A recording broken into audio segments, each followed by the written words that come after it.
days. Thank you.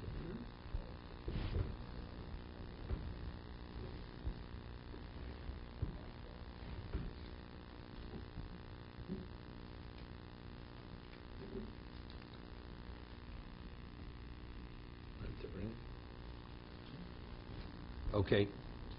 We left off yesterday. Why does the Mishnah have to give all these various cases of when he cancels the get? So there were reasons to suspect that the reason why he's canceling it, he doesn't need to cancel it, but he just wants to give the woman a hard time. Mashmalon, note that we take at face value when we say he truly means to cancel the get, and therefore the get cannot be given. So Tosas over here says, the second Tosas, we discussed this yesterday, we don't say that his intent is that since he only met the shliach in passing, he didn't seek him out, he's only there to give the woman a hard time.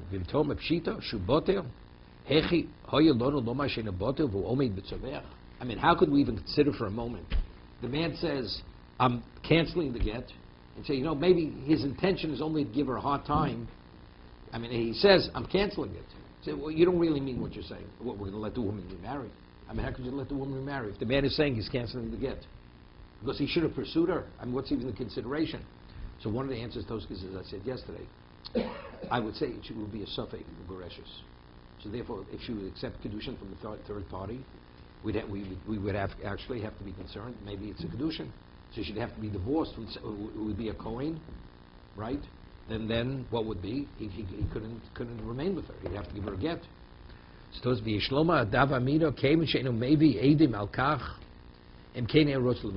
We almost have like an Anasadi. Factually, he says to the woman, I'm canceling, or the shliach. But he has no way to prove it. If factually, officially, he wanted to cancel, he should have brought witnesses with him, that he could actually afterwards prove that he canceled it. Why didn't he bring witnesses? So that confirms that he's not sincere and serious what he's saying. That's what I would have thought. So you could scream and rant and rave, it doesn't make a difference. Inami, have a chashinon lahachmir, is what we said. I don't be machmir. I'd say it's a suffix get.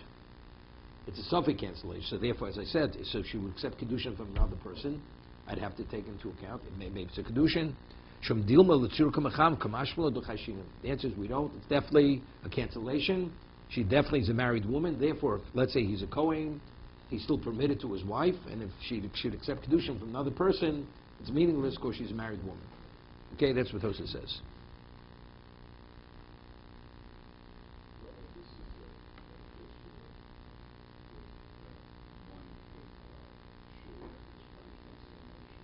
Even the husband himself.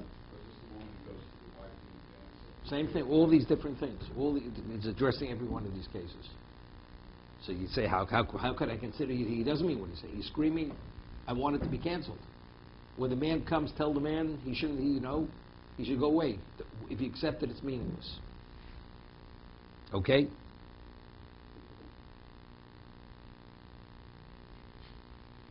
Okay, we're holding over here. The Mishnah concludes that once she receives the debt, it's too late. Can't cancel it any longer, right? The Mishnah says,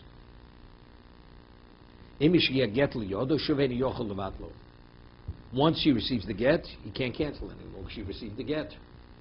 So the question is, the Gemara says, Pshita, get, right? Pshita. It's understood.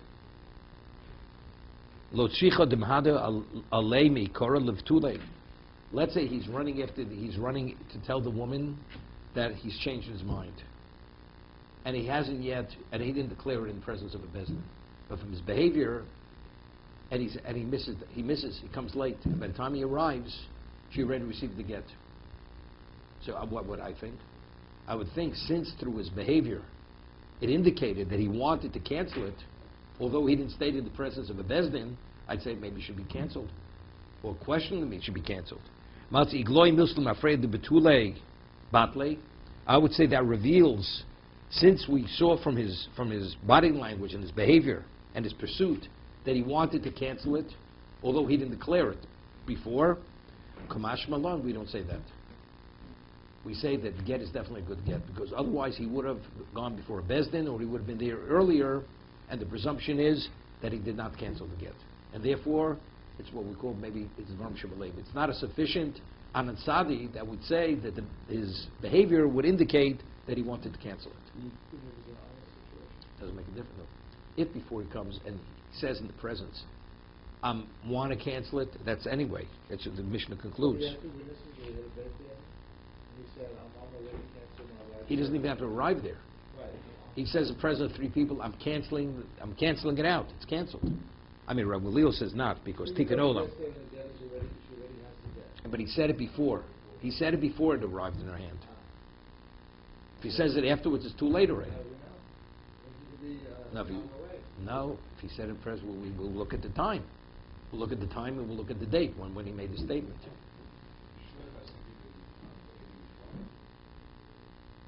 Does he have to give him? No. Well, it depends. Eri Chasima Karsa, Eri Mesira Karsa. Right? If you say that the witnesses who witnessed the transfer, so you have witnesses there. I mean, Rabbeinu Tam had said that even according to Rabbeinu, Eri Chasima Karsa, you have to have witnesses present when you give the get. Because since Ein Dav Shebever Post Mishnayim, you have to have two witnesses. Meaning, the get, the document has its viability because the witness is in the document. But the actual divorce has to be given in presence of minimally two witnesses. Because it's a Dav Shebever, as when you marry, you have to marry in presence of witnesses. When you divorce, what? No, that's delivery. But in terms of when he gives there, it still has to be in presence of two witnesses, according to Rabbeinu Tam. Even in Eretz Yisrael.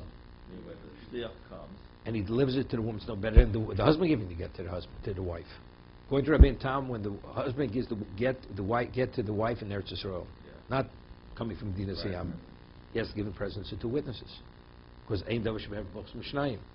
As in when you marry a woman, the marriage has to be in presence of two. Aren't the two witnesses on the get? That's what he says. No, the two witnesses on the get, Rabbeinu Tam says, that gives the get its viability to terminate the marriage. But the act of divorce has to take place in the presence of witnesses, not to give the get its viability. So it's the act of divorce. So the one shliach that comes, okay, in Eretz Yisrael, he comes to deliver the get. There has to be two witnesses around there. Not two witnesses. He has to. He says, like you designate witnesses when you marry a woman, you have to designate witnesses when you divorce a woman. It's Ein Davar Shebe'er B'Chos Mishnayim. No, that's Rabbeinu Tam. Others argue. This is Rabbeinu Tam.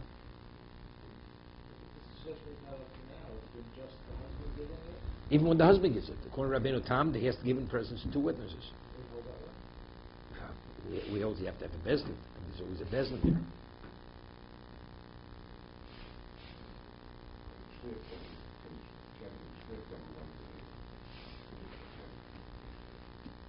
Could be one of the. We discussed this earlier. Yeah, but legally he's not the husband.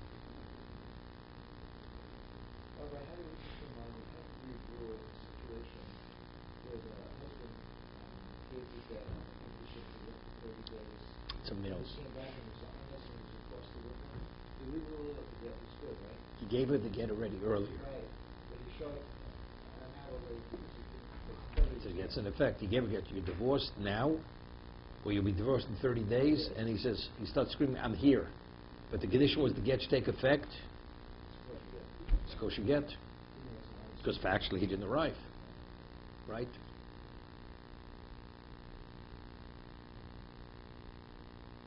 You know, you speak about the time. You know, let's say he canceled it in another town. You have to know the exact moment he canceled it, right? If you don't know the time, again, there's a famous story with Reb Chatzkel Abramsky. Reb Chatzkel Abramsky was a colleague of the Brisker Rov. He was the head of the London Bezdin in England for 30 years. Then eventually came to Eretz Yisrael. So he was sent to Siberia by the Russians. You know, this is before, you know, in the 20s. After the Russian Revolution, he was sent off to Russia. He was in Siberia. And most people, you know, if you caught a cold in the Gulag there, you died. He made a commitment that if he survives, he will write a Pirush on Tosefta. Tosefta is like Brises at the end of the Tosefta. He would write a commentary. And he did. He wrote it's 11 volumes. Commentary on Tosefta. It's called Chazon Yecheskel. That's what it's called. No? And wait. So what happened? So, and after he made this commitment, you wore something no thicker than a pajama when you were in Siberia. And everybody was dying. He was the only one never caught a cold, was never affected. He suffered plenty. He never had frostbite. And it's Yom Kippur in Radin. And the Chofetz Chaim goes over to the bima and bangs the bima. He says, Rabbi Kalatsky at this moment was just released from Siberia. Chofetz Chaim had Ruach HaKodesh. But that was why he made the comment publicly. Nobody knows. But he gave the klap, banged the bima. Chofetz Chaim was just released from Siberia. So about 3 weeks later, who comes into the Beis Medrash Radin? Rabbi Kalatsky. So the moment the Chofetz Chaim gave the bang on the bima, all the boys the students looked at their watch to see exactly what time it was when he was released. He comes in, they came over to me. So when we were released from Siberia, exactly that moment that the Chofetz Chaim banged the bima, he was released at that moment.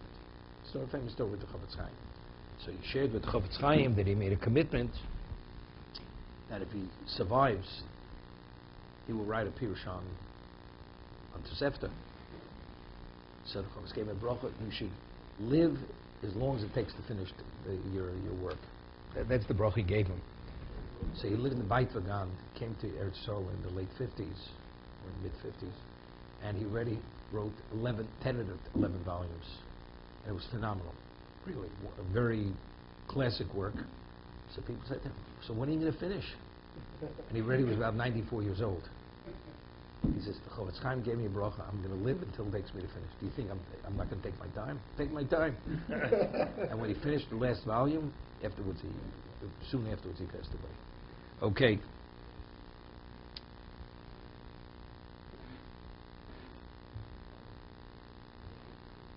Tan Rabbana, we learned in the Braisa.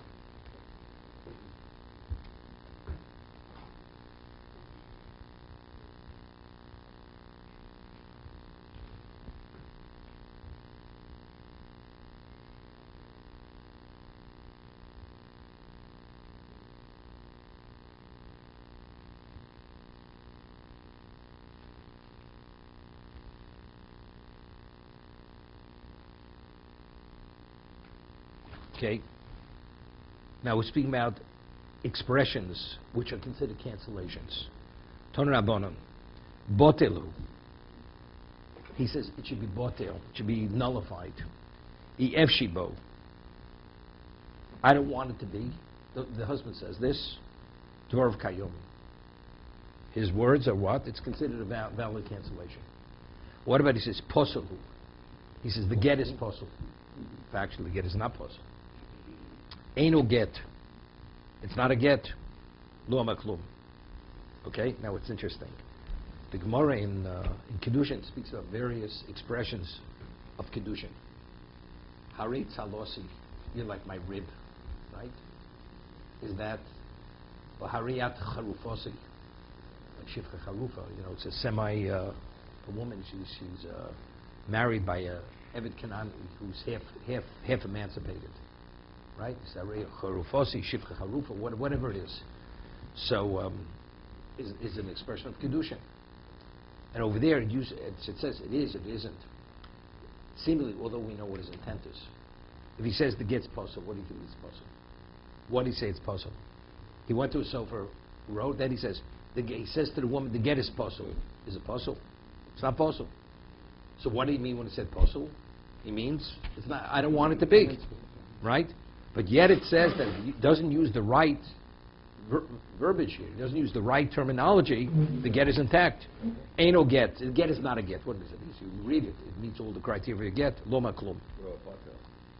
But botel means it should be nullified. The get, it's a good get, but I'm canceling it. No, nullified. Botelu, we have shavu dvorv kayomin. Then it's valid. His words are intact. Wasn't that impossible? Puzzle means the get is puzzle. No, botel means I'm nullifying it. Puzzle means it's not a valid get. It is a valid get, right? It's contrary to what the reality is.